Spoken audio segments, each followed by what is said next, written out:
Denise, thank you for joining me here today for our Women Who Make It Happen series. Thank you very much, Michelle. I'm really happy to be here and to join you as part of the series. Would you be able to give an introduction? Tell me a little bit more about yourself and your career to date. Yeah, sure. Well, probably to start off, I'm the head of operational and technology risk at ClearBank. Yep. What that basically means is I get to spend a lot of time thinking about what could go wrong. and then I also work with colleagues across the bank to identify our risks early and look at putting the right processes, tooling, controls in place to sort of help us manage that going forward. It's a bit of strategic thinking, hands-on problem solving, and also just to make sure that we've got the right mechanisms in place to protect us. I guess one way of thinking about it, think about it like a navigation system in your car. Yeah. Right? It's always looking ahead, sort of trying to anticipate what's coming around the corner and just making sure that we're all ready for when the road gets a little bit bumpy. That's a good analogy. I like that. Try my best. Well, putting it in layman's terms for me, so yes, all good. Yeah, excellent. And prior to you joining ClearBank, talk me through your earlier career. Absolutely. I'm going to take you way back sort of way back when. When I was 16, I got my first job in retail banking. Right, and I thought, this is brilliant. I get to, get paid, meet all sorts of really interesting people every single day, right? And then maybe about 9 months or so in, I sort of realized, hang on, there's a whole different world happening out there behind the scenes. There's technology and cyber and data and third party and resilience. I know they were all sort of working in unison to make things happen. Sort of think about it like, I'll give you another analogy. Think about it such as a backstage crew for a production company, right? Every group will actually play their part. Yeah. You'll have someone setting up the music, someone making sure the lighting is there when you need it, and then you've got the rest of the crew just making everything run really smoothly. It's all connected. Right? And I really wanted to understand how did that all work together? What was the flow like? And that's what kind of piqued an interest for me. So I sort of threw myself into a bunch of different roles across audit, risk, control functions to get that hands-on experience and sort of connecting the dots and really kind of trying to dig into things to figure out how things really work. I think that mix of exposure sort of sparked something in me. It made me really want to keep learning, not just professionally and developing, but also personally too. You see, growing up, university wasn't on the cards for me. I know. Right? No. But I was inspired by my mom, and I went back to university in my 30s, doing both my bachelor's and master's while working full time. Oh, wow. And for anyone that's ever done that, it's not easy. It's really super tough. No, fair play. Hats off to you. Super tough. I spent many nights being completely shattered, right? I was just constantly thinking, what on earth I got myself into and doubting myself. But I kept going, right? I was the first person in my family to actually go to university, so it kind of meant something. Yeah. And I really wanted to make that opportunity count and not give up. And that experience, going through that entire thing, actually helped me focus on or develop that sort of resilience and focus and I guess believing yourself and backing yourself. And that sort of still drives me today. Very, very good. Very interesting background as well. I like how you use the analogy of the production company of everyone coming together. How has that differed in some of the places where you've worked, and what do you think that allowed you to do in terms of understanding or opportunity? Well, it's understanding each of the component parts, and every part has a specific function. But they all need to work together in concert. You can't have them sort of clashing. Yeah. And I think it's really super important for us, especially in this industry, to understand what the role of each of those areas and how you sort of leverage on the expertise in one over the other in order to get the best out of what you're trying to do day to day. Yeah. And you made a couple of points there actually before, Denise, just picking on a couple. Sure. You mentioned about going to university later on whilst you were working. How do you think being slightly into your career and going back to uni kind of helped you to balance the time or helped you achieve what you wanted to achieve? It wasn't easy, right? But I had actually gotten to a stage where I felt like I had this goal. Yeah. Right. So if I'm sort of taking my mind back a little bit, if you were to actually ask the younger me, or say to the younger me, hey, you'd end up in banking, I would have honestly laughed my head off because I had a completely different goal in mind. I had different sort of dreams, if you like, right? What were they? Well, right after O levels, I really had my heart set on designing games. Oh, okay. Okay. My brother Simon, he actually used to fix arcade games on a weekend and he'd take me along for the ride. And I just thought he had the coolest job ever, right? And in my mind, it was simple. I'd build the games and he'd fix them. Because he was my idol and I just wanted to do stuff with him. Yeah. But you know what? Life has a way of honestly keeping you on your toes, right? Out of the blue, the school I had gone to, my secondary school, they had called to say they had actually put my name forward for an apprenticeship program at one of the top banks in Trinidad. And they were calling to let me know that I'd been selected, which is brilliant. Oh, wow. My parents were over the moon, as you can imagine, right? And I really didn't want to let them down. Yeah. So I traded my dreams, my sort of pixelated dreams, and I decided to go after some payment services, you know? But it was fine. I had actually thought, you know what, I'll do this for a few years, get some experience, make some money, you know, at that age, 16, 17, you know, make some money. But above that, I'll make my parents happy, right? Yeah. But so while I'd gone through that, it actually didn't take me really long to figure out that actually, you know what, there's so much more to financial services and banking that I'd even given, you know, any thought to. It has real impact to everyone in your everyday life, right? And in realizing that, it actually gave me a sense of purpose that I really was not expecting at all. You know, you see it every single day in all the various little moments. You're tapping your card at the till to buy something. You're making a payment online, just a few clicks. You're sending money to a friend, just a couple of swipes. It's there also in those really big moments in life. You know, getting the keys to your first home, buying a car, maybe university, or even just planning for your, you know, sort of next big adventure. And because it shows up in those ways, it just sort of clicked something for me, right? And I could say that at that point, I thought, you know what, I could actually use some of my natural curiosity, my love for problem solving, and that creative spark that I do have, and actually help shape, you know, those moments that matter in life, right? The pace of change in the industry, honestly, is relentless. I was going to ask, It is relentless, but I love it, right? I love it. It's the stuff that keeps me engaged and really constantly learning and just trying to figure out, okay, what's coming next? Yeah. And I think that's the thrill of that chase, that excitement. That's what sort of kept me engaged and loving what I do. Honestly speaking, it's in this space that we're in, you either move forward really fast, or you're going to fall behind. You really can't stand still at all. I think now, in the line of work that you do and what you're responsible for at ClearBank as well, I think it's embracing that technology and the impact it has on the industry, or, as you quite rightly said, you fall behind. So what other changes have you seen maybe in your experience, Denise, in the industry?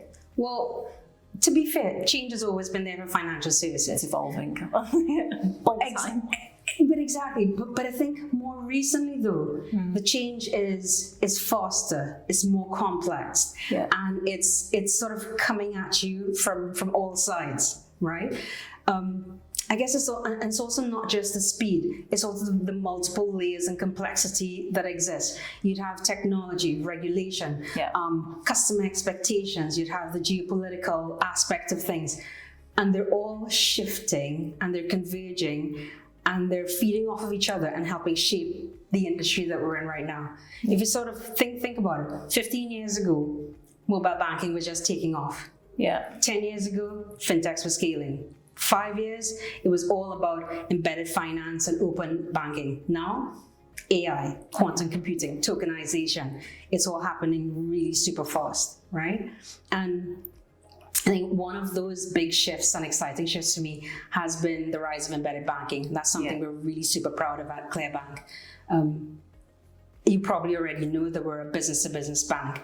And through our banking license and our next-gen platform, we are then helping and enabling clients actually superpower and connect to various payment schemes and embed tailored sort of financial services directly into their offerings seamlessly, right?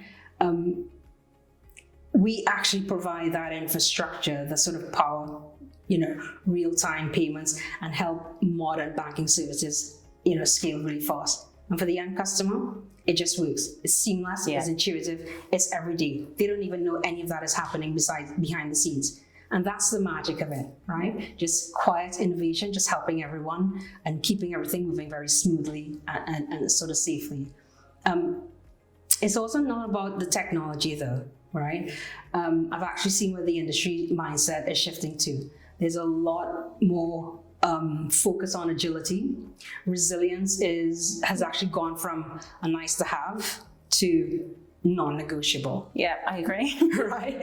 And actually also too, ClearBank is at the front and center of that. We build in resilience from the get-go, from the design, so that we can actually move fast without compromising stability and trust. Yeah. And I think as the operational mindset is shifting, so too you see that in the regulatory landscape, right? But that's also not just changing, it's accelerating. There's a lot of expectations now from our regulators about being transparent, accountable, ensuring that there's a lot of resilience. And that is only going to continue to rise and it's going to come at us faster and faster, and we need to be prepared for it. And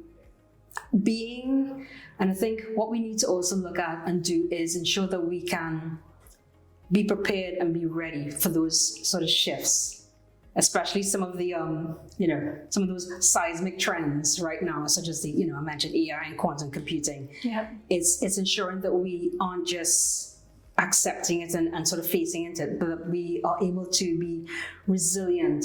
We're still relevant in the industry, and we could actually be prepared for whatever comes next. And I think that for me, then sort of going back to your first question around how, seeing the change and what that actually sort of means to me, that is for me a huge part of my role. Just staying curious, staying informed, and actually doing my best to help ClearBank to sort of power our the digital economy, and just do so safely and boldly. Yeah, and I think that coupled with looking at the regulations, the evolution of them, they're often looked at in our world of GRC as a barrier to innovation or a barrier to growth or a barrier to accelerating. But actually they're a business enabler, like you said, and you just have to be ready to kind of jump on or embed AI, but in the right way and use it for the right reasons. Correct. And I think there's actually so much out there right now. Yeah. When you think about AI or even quantum computing, right? There is a lot of really good research, lots of great innovators, and as you said, it's just being mindful and thoughtful about how and when we use the technology, and also ensure that we take the business along with us and the regulators along with us. Yeah. Can I touch on, because you are in a senior role and bringing people on that journey, whether it's the external parties that you've mentioned as well, but being a senior stakeholder in ClearBank and working with people in your team or other stakeholders in the business or just other colleagues, how do you bring them on the journey with you, Denise? Openness, transparency. Okay. To some degree, I guess you also show up as human, right? Yeah. I'm definitely not the type of person that would actually walk into a room and pretend or even blag my way into I know everything and sort of lead that conversation.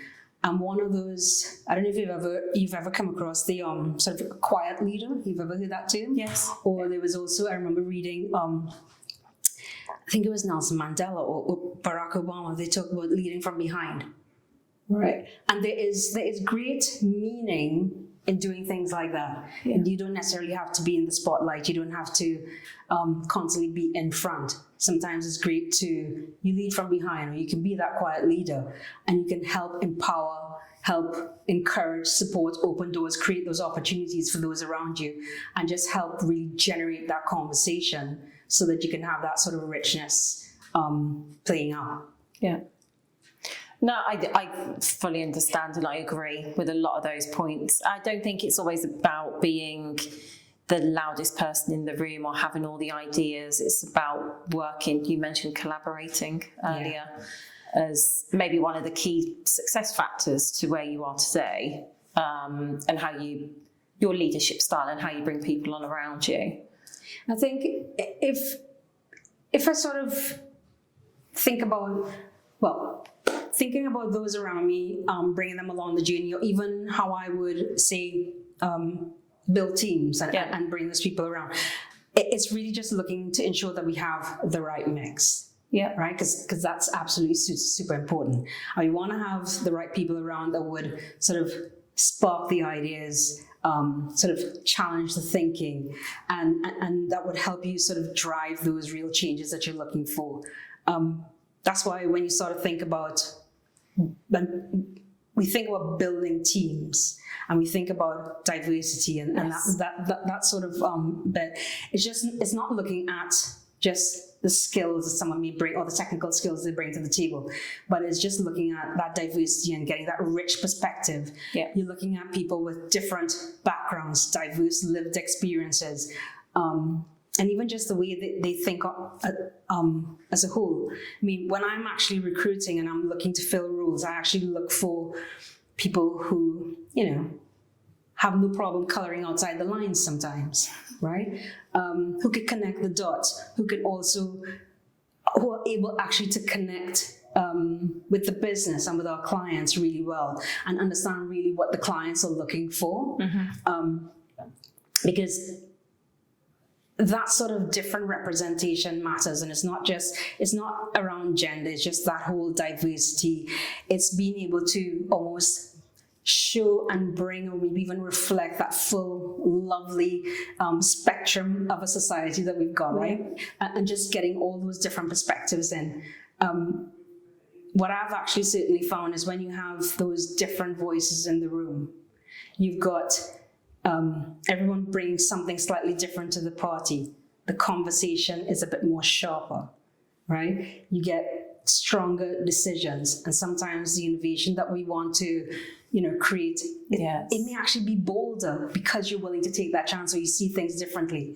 It kind of, we just talked about diversity a little bit, but if you think about cognitive diversity and neurodiversity, that's really super important for me. And for me, those are, if we're able to get people who can see the world differently, who solve problems, maybe in unexpected ways, they see patterns where others see noise. They kind of imagine opportunities that others haven't quite figured out just yet. That is super important, and I think that's what organizations need. But that potential, we need to be able to create space for that potential to grow, and we have to recognize that potential. And too often, I've seen it in the past, too often you see people start out really, really super strong in their careers, but something happens along the way where the confidence dips, opportunities sort of narrow, and we don't do anything about it. But that's where we need to be a bit more deliberate, right? And you see that especially, for example, girls in STEM. Yes, absolutely. Yeah. You see huge interest early on, especially in their younger years, and then something just kind of clicks or doesn't work out in the teenage years, and the interest just doesn't actually fulfill itself into the long term. You don't see those long-term engagements or confidence levels, and I guess the opportunities in that field just kind of drops off. So something in the system leaks. I don't know what it is, but that's what we need to try and figure out and sort of fix, I suppose. And And maybe that's a case of widening the gate, not so much lowering the bar so much. Maybe recruiting a little bit differently, maybe mentoring with purpose and intent, and being comfortable enough to create spaces where people actually feel seen and sort of valued. I think all of those are very, very valid and important points that you've mentioned, particularly around the STEM. That's really interesting. I know we as a group do that. We are actively involved in encouraging younger talent to go into STEM. Our parent company, Mawson Group, do that very well. But yeah, I think certainly we've seen a shift in the industry over the years, but I still think I completely agree with you that more needs to be done. Yeah. Exactly what? It's a difficult one to answer, isn't it? I don't think there's like one right answer to this.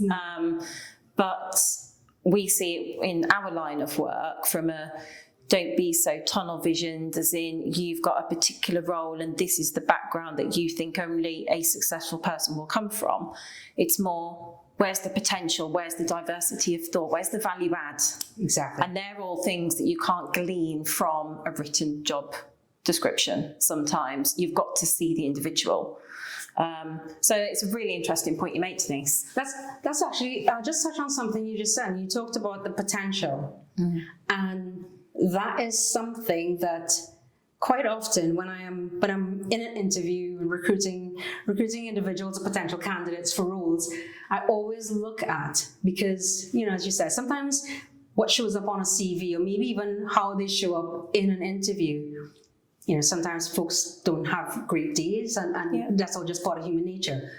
But it's just really trying to tease out and look at the potential. If the potential is there for what you're looking for that role or for what the organization needs, that's what you sort of need to look for and really try to tease out and harness versus just being black and white. Yeah.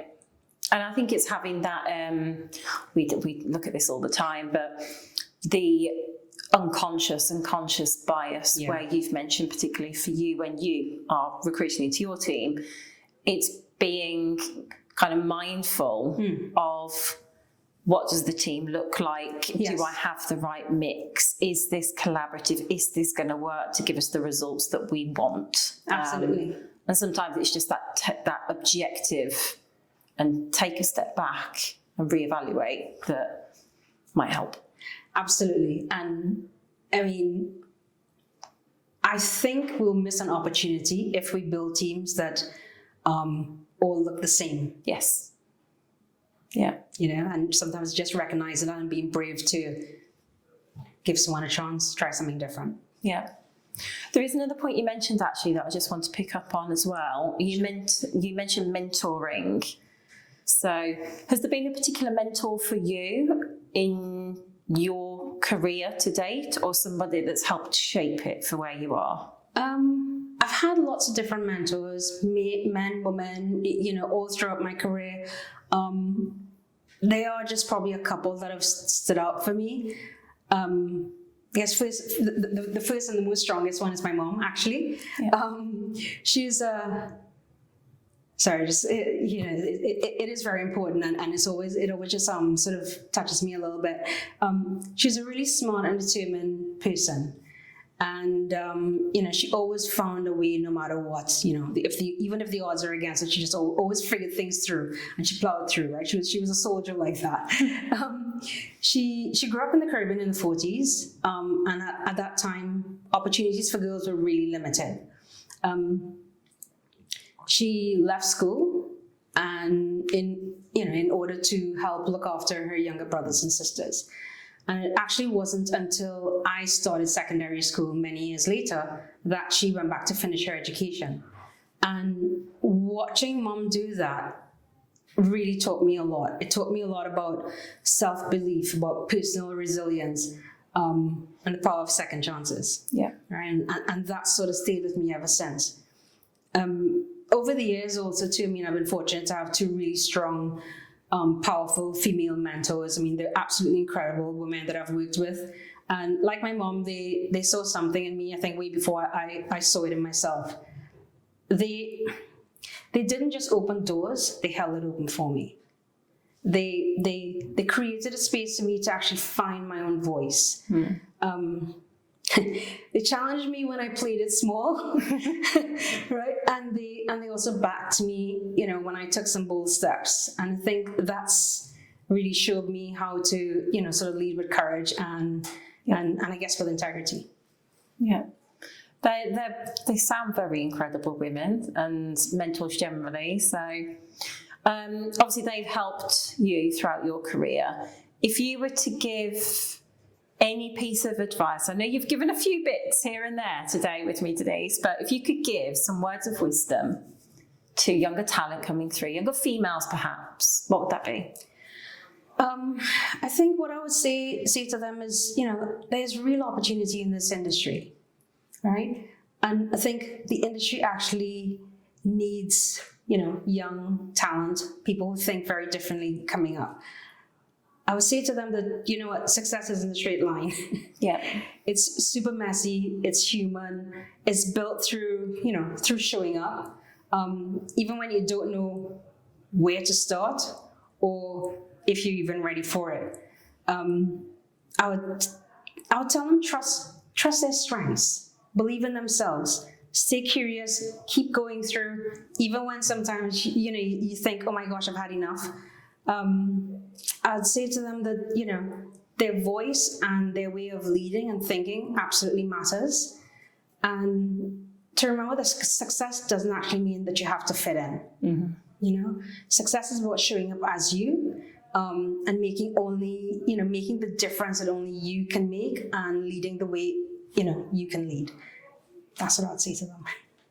I think there's some great pieces of advice, Denise. Thank you for sharing your journey with me today.